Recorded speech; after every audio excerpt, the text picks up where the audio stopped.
Bugo gyud tag math. Kining exam na, kay na naman siya finding ani before nini mo nakuha ang kaning formula gud niya. So, hindi na may kabuhon sa ako na pagkuha atong kuan. Kaya mamu ako ng Basic ra.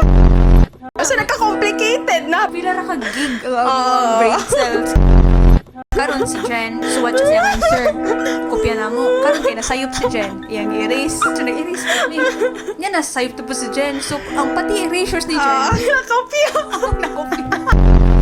Ay, pero in fairness, kay naninood og eskwela. Yes, wala sa gudang ginawa. Wala sa naguyab-uyab. Ako na uyab sa college. Kita man duha. I realize, babes, nga mubo ba akong math? So, dapat mo... Attract kong lalaki nga, bright og math. First time ko naka-experience ka mag-Starbucks kay college ko tungod libre ni Ish. First time ko ka-try og Krispy Kreme nga drinks kay libre sad ni Ish. So may buong kong tanaw, ay, tsada akong friends, very generous. Unsa ka ni siya sa ilang probinsya? Pero, wala siya kabaw nga akong libre.